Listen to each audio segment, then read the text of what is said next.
अस्सलाम वालेकुम नाज़रीन, मैं हूं आपका मेज़बान उमर अकरम और आप देख रहे हैं पंजाब बार कौंसिल का ऑफिशियल यूट्यूब चैनल। नाज़रीन, आज जो शख्सियत हमारे साथ मौजूद है वो किसी तारुफ के मोहताज नहीं। आप member Punjab bar council Syed Farad Ali Shah sahab, आपका किरदार ही आपकी असल पहचान है। सैयद फ़राद अली शाह साहब से आज हम कुछ जनरल बातों के साथ साथ इलेक्शन के हवाले से भी गपशप करेंगे। जी सर, सबसे पहले तो आप हमें ये बताएँ कि आपका बेसिकली अर्ली एजुकेशन और आपका होम टाउन क्या है? सबसे पहले तो मैं आपका इस मामले में शुक्रगुज़ार हूँ और पंजाब बार कौंसिल के इस एहसन किरदार पर मुबारकबाद पेश करता हूँ, क्योंकि अब सोशल मीडियम का दौर है और यूट्यूब चैनल्स पर बार कौंसिल के इदारे का पूरे तरीके से अप्रोच करना एक बड़ा पॉजिटिव साइन है। और इंशाअल्लाह ताला मैं समझता हूँ कि बार कौंसिल अपना जो पॉजिटिव किरदार मुख्तलिफ़ अदवार में अदा करता रहा, ये यूट्यूब चैनल भी पूरे तरीके से इस किरदार में और बेहतरी भी लाएगा। और पंजाब बार कौंसिल का फ़ोरम जो है हर हमारे आने वाले नए जो हमारे छोटे भाई आ रहे हैं उनके लिए बड़ा मददगार साबित होगा। अब आता हूँ मैं आपके सवाल की तरफ। बेसिकली मेरा ताल्लुक़ सरगोदा के करीब एक गांव 24 चक से है। वहाँ से मैंने अपनी अर्ली एजुकेशन हासिल की। उसके बाद airbase inter college केड college Sargodha से मैंने इंटरमीडिएट अपना कंप्लीट किया। और उसके बाद मेरा क्योंकि बी फार्मेसी में एडमिशन हो गया इधर पंजाब यूनिवर्सिटी में, तो बी फार्मेसी कुछ अर्सा करने के बाद मैं स्विच हुआ लॉ की तरफ। और उसके बाद मैंने गवर्नमेंट कॉलेज से बीए करने के बाद पंजाब यूनिवर्सिटी लॉ कॉलेज से लॉ कंप्लीट किया। और पहले दिन से ही मैं लाहौर से अपनी वकालत जो है उसको मैंने शुरू की। और 1999 से 2002 हमारा बैच था और 2002 से ऑनवर्ड्स मैं लाहौर में प्रैक्टिस कर रहा हूँ। सर, आपने वकालत के साथ साथ सियासत में आने का फ़ैसला कैसे किया? बड़ा ही आपने अहम सवाल जो है किया है। बेसिकली जिस चैम्बर से आप अपनी वकालत का आगाज़ करते हैं वो बेसिकली आपकी तरबियत दो सीक्वेंस में कर रहा होता है। अगर उस चैम्बर का ताल्लुक़ सिर्फ़ और सिर्फ प्रैक्टिस से हो तो आने वाले स्टूडेंट को प्रैक्टिस के हवाले से अपॉर्चुनिटी मिलती है, लेकिन अगर उस चैम्बर का ताल्लुक़ सियासत के से भी हो तो फिर मैं समझता हूँ कि दोनों तरफ आपको अपॉर्चुनिटी जो है उसको मिलती भी है और आपको पूरा सीखने का मौका मिलता है।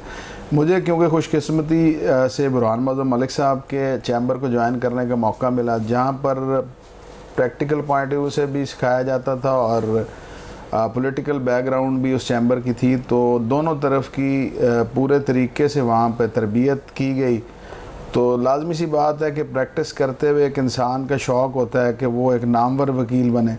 और जितने नामवर वकील मैं जिनको नामवर समझता हूँ, मैंने उन्हें देखा कि वो प्रैक्टिकली बहुत ज़्यादा पॉजिटिवली अपने प्रोफेशन को टाइम देते थे और साथ उनका पॉलिटिक्स की तरफ के बार में भी, क्योंकि ऑफिस ऑफ ऑनर है, तो वो समझते हैं कि उनको अपनी सर्विस देनी चाहिए for the betterment of community. तो इस सीक्वेंस में मेरी अपनी पूरे तरीके से यही एक डेफिनेशन मैं समझता था कि बार पॉलिटिक्स अगर आप नहीं करते तो फिर ये है कि आप बेटरमेंट ऑफ कम्युनिटी के अंदर अपना हिस्सा नहीं डालते। तो इस वजह से मैंने ऑप्ट किया कि पॉलिटिकली भी काम किया जाए और बार की सर्विस की जाए और साथ अपने प्रोफेशन को भी लेके चला जाए। तो इसी तरह फिर मैंने पहले YLF का इलेक्शन कंटेस्ट किया 2005 में। उसके बाद फिर 2010-11 में मैं सेक्रेटरी के तौर पे इलेक्ट हुआ, मैंने बार को सर्व किया। उसके बाद फिर 2014 में मैंने पंजाब बार कौंसिल का इलेक्शन कंटेस्ट किया, अल्लाह ताला ने मुझे इज़्ज़त दी। और 2014 से लेके अब 2020 तक मैंने सर्व किया अपनी बार को। और मैं ये समझता हूँ कि legal practitioner bar council act आपको दो चीज़ों की तरफ आपको लेके चलता है, एक प्रैक्टिस है और दूसरी बार की पॉलिटिक्स है।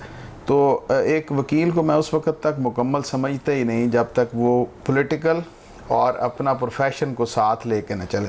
तो हसीन इम्तजाज तब भी बनेगा कि जब आप पॉजिटिवली अपनी प्रैक्टिस को भी लेके चलें और आप में जज्बा हो कि आप अपनी बार को सर्व करने के लिए वक्त निकालें और किसी भी ऑफिस ऑफ ऑनर के तौर पे यूज़ करते हुए किसी सीट पे काम करते हुए आप बेटरमेंट ऑफ कम्युनिटी करें। सर, आप एक बेहतरीन क्रिमिनल लॉयर हैं और अगर देखा जाए तो एज अ क्रिमिनल लॉयर आप अपना एक्सपीरियंस हमारे साथ शेयर करिए। जैसे अभी आपको बताया कि जिस चैम्बर से आप अपना अर्ली डेज़ के अंदर ज्वाइन करते हैं, बेसिकली वो ट्रांसमिट करता आपके अंदर जेनेटिकली, जिस तरह एक पेरेंट्स को आगे आने वाली जो उनकी नई नस्ल होती है वो जेनेटिकली कुछ चीज़ें जो हैं वो अपने अंदर जीन्स के थ्रू लेके जाते हैं। इसी तरह जैसे एक नया लड़का आने के बाद प्रोफेशन में जिस चैम्बर को ज्वाइन करता है, जिस सीनियर को ज्वाइन करता है, तो जो जिस किस्म की प्रैक्टिस वो सीनियर कर रहे होते हैं, नॉर्मली ज़्यादातर लोग जो हैं उसी को कॉपी करते हैं।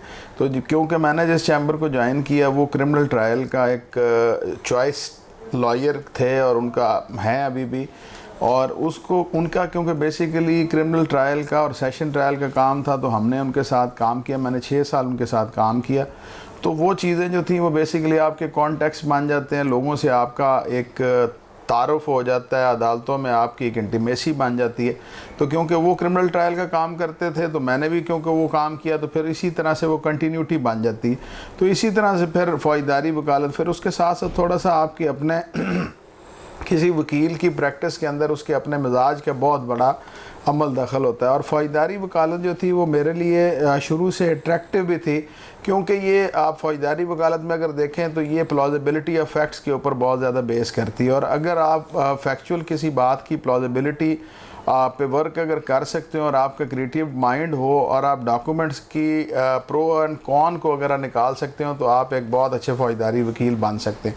इसमें इतनी ज़्यादा डॉक्यूमेंटेशन शामिल नहीं होती, इसके अंदर बहुत ज़्यादा आपको लेबोरियस जॉब नहीं करनी पड़ती। ये बड़ा एक आप समझें कि आउटकम बड़ा जल्दी हो जाता है, या बेल हो जानी है या बेल खारिज हो जानी है। ये बहुत ज़्यादा तारीखें भी नहीं पड़ती और इसके अंदर बड़े इंस्टेंट रिलीफ्स होते हैं। तो उस हवाले से ये एक बड़ी अट्रैक्टिव भी है। उसके बाद फिर ये है कि फ़ौजदारी वकालत वैसे भी जो है वकालत का मैं समझता हूँ, वैसे तो सिविल साइड की वकालत को ये कहा जाता है कि वो बहुत ज़्यादा कॉम्प्लिकेटेड है और बड़ी प्रोसीजर पे बेस करती है। फ़ौजदारी साइड पे इतना प्रोसीजर बेस नहीं है, लेकिन हमारे क्योंकि रोज़मर्रा ज़िंदगी के अंदर फ़ौजदारी वकालत जो है लॉज इतने ज़्यादा आपके ऊपर इन्फोर्स कर रहे होते हैं कि फ़ौजदारी वकालत के साथ आपके बहुत ज़्यादा इंट्रैक्शन और इंटीमेसी जो है उसके चांसेस बहुत ज़्यादा होते हैं। तो इसलिए मैंने जो है वो फ़ौजदारी वकालत को है वो पूरे तरीके से ना सिर्फ अडॉप्ट किया, अल्लाह ताला ने मेहनत को रंग लाया, अल्लाह ताला ने मुझे उसमें बड़ा अजर दिया और अल्लाह का शुक्र है मैं अपने बच्चों का ब्रेड एंड बटर बड़ा बाइज़्ज़त तरीके से कमा रहा हूँ। सर, आपने अपने इस पंजाब भर के टेन्योर में क्या कुछ खोया और क्या कुछ पाया?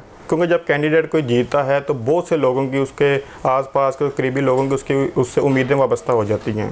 लेकिन जब इंसान कोई सीट पे बैठता है, कैंडिडेट बैठता है, तो लेकिन वो हर चीज़ भी किसी की पूरी नहीं कर सकता। आपने इस टेन्योर में 5 या 6 साल में कितने लोगों को खोया? क्या आप देखते हैं कि आपने इस 5 या 6 साल में अपनी अक्सरियत को, अपने चाहने वालों को ज़्यादा पाया या कम होते देखा? आप कभी भी दुनिया की उम्मीदों में पूरे नहीं उतर सकते। उसकी वजह यह है कि हमारा रिलेशन कभी भी उस वक़्त तक नहीं चल सकता कि जब तक हम एक दूसरे को एहसास की के मेयार पे पूरे तरीके से अगर उनको ना मापें। देखें, गुजारिश ये है कि अगर मैं 5 किलो वज़न उठाने की कैपेसिटी रखता हूँ और आप मेरे से उम्मीद ही 25 किलो की लगा लेते हैं, तो मैं आपकी उम्मीदों पे कभी भी पूरा नहीं उतर सकता।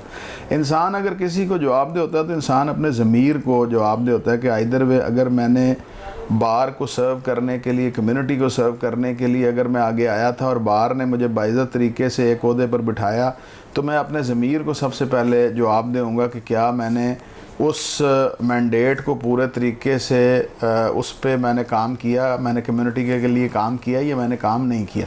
देखें, बार कौंसिल का इदारा प्रोविंशियल हमारा इदारा है और लेजिस्लेशन हमारा काम है। और सबसे बड़ी बात यह है कि हमने काले कोट की डिग्निटी के लिए काम करना होता है और मैं पूरे तरीके से बाएतमाद हूँ और इस चीज़ पे बिल्कुल मैं कॉन्फिडेंट हूँ कि जो मेरे दोस्त थे वो आज भी मेरे साथ हैं। मैंने दोस्तों को खोया नहीं है, बल्कि मेरे दोस्तों की तादाद में इजाफ़ा हुआ है और मैं कम्युनिटी के लिए हमेशा पॉजिटिव सेंस में काम करता रहूं। और बार कौंसिल के प्लेटफॉर्म पे भी जितना मुझे अल्लाह ताला ने कैपेसिटी और अक्ल, फ़हम, जहन दिया था, मैंने पूरे तरीके से यूटिलाइज़ किया और कोई ऐसा मैंने काम नहीं किया कि जिसकी वजह से कम्युनिटी को शर्मसार होना पड़ा हो या इदारे को मेरी वजह से। मैं आपके सामने एक मिसाल देता चलूँगा कि मैंने इस इदारे को कभी मिसयूज़ नहीं किया। 2018 में मेरे ख़िलाफ़ एक झूठी फ्रिवलेस FIR दर्ज करवा दी गई कि एक वकील साहब के 5 भाइयों को पुलिस मुकाबले में कत्ल कर दिया गया था। उन वकील साहब का मैं केस लड़ रहा था क्योंकि उन पर भी FIR हुई हुई थी और सिर्फ पुलिस ने मुझे मिलाइन करने के लिए मेरे ख़िलाफ़ एक FIR दर्ज की। और मैंने सबसे पहले वाइस चेयरमैन साहब को फ़ोन किया, मैंने कहा मेरे लिए हड़ताल ना कीजिएगा। और मैंने अकॉर्डिंग टू लॉ चल के हाई कोर्ट में क्वैशमेंट फ़ाइल की और अल्लाह ताला ने मुझे कामयाबी दी और मैं साबित कर सका कि वो एक झूठ पर मबनी FIR थी और ऑनरेबल हाई कोर्ट ने वो FIR क्वैश की। तो मैंने इस इदारे का मिसयूज़ नहीं किया और अपनी ज़ात के लिए इस इदारे को इस्तेमाल नहीं किया, बल्कि एक आम आदमी के मसाइल को हल करने के लिए मैं हमेशा पूरे तरीके से हमा वक्त तैयार रहा हूँ और कम्युनिटी इस चीज़ का पूरे तरीके से, आप कहीं पे भी आज अगर मेरी कोई क्रेडिबिलिटी है, आज अगर कोई मेरा कोई मकाम है, तो ये बार की तरफ से दिया हुआ है और उस मैंडेट के अगेंस्ट जो लोगों ने मुझे इज़्ज़त दी है, मैं सारी ज़िंदगी भी अगर इसका शुक्र अदा करूँ तो मैं अदा नहीं कर सकता। बार में हमेशा से यंग लॉयर्स के लिए मसाइल रहे हैं। सर, आप बेहतर जानते हैं, आपके एसोसिएट भी यंग होंगे, कि Punjab bar council young lawyer की फलाह के लिए क्या काम कर रही है? यंग लॉयर्स का मैं समझता हूँ सबसे बड़ा और अहम मसला ये है कि यंग लॉयर्स को आने के बाद कभी भी एक अच्छा प्लेटफॉर्म मुयस्सर आना उनकी खुशकिस्मती और खुशबख्ती से मंसूब कर दिया गया। हालांकि ये प्लेटफॉर्म देना पंजाब बार कौंसल का या प्रोविंशियल बार कौंसल की ज़िम्मेदारी में शामिल है कि आने वाले नए दोस्तों को पूरे तरीके से एक ऐसा माहौल फ़राहम किया जाए जिसमें वो अपने इनिशियल डेज़ की प्रैक्टिस को भी कर सकें, सीख सकें, अर्न भी कर सकें और लर्न भी कर सकें।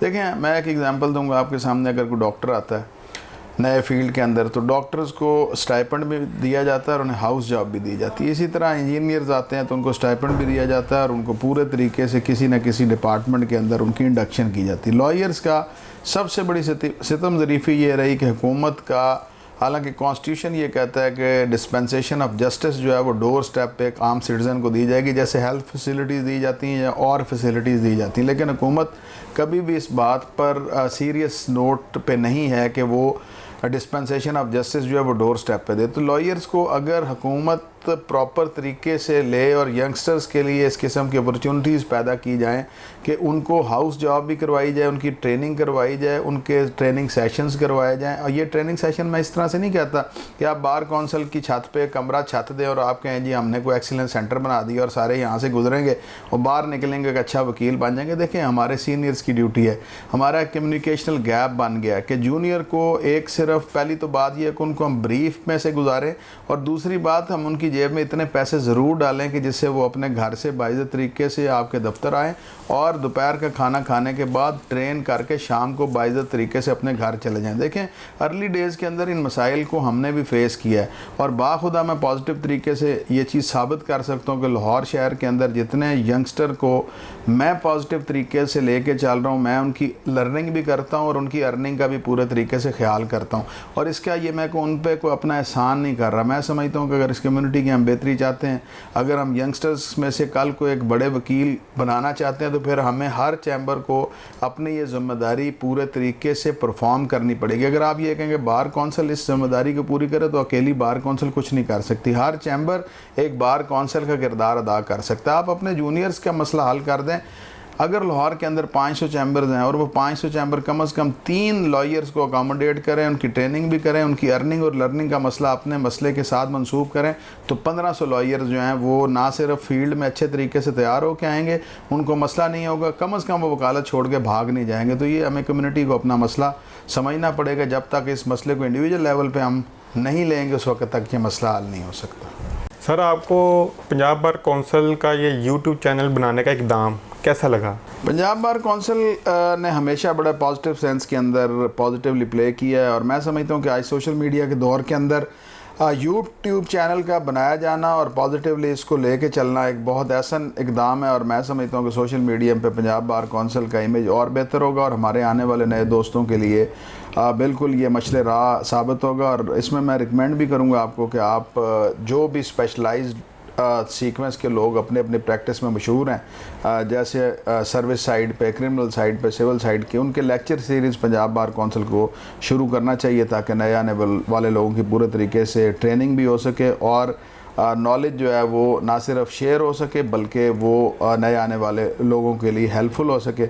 मैं साथ साथ आपके व्यूअर्स को ये भी कहूँगा कि अगर उनको हमारी ये बातें पसंद आई हों तो नीचे दिए गए बटन को बिल्कुल प्रेस करें और इसको लाइक शेयर भी करें ताकि ये अदारा पूरे तरीके से फ्लरिश कर सके।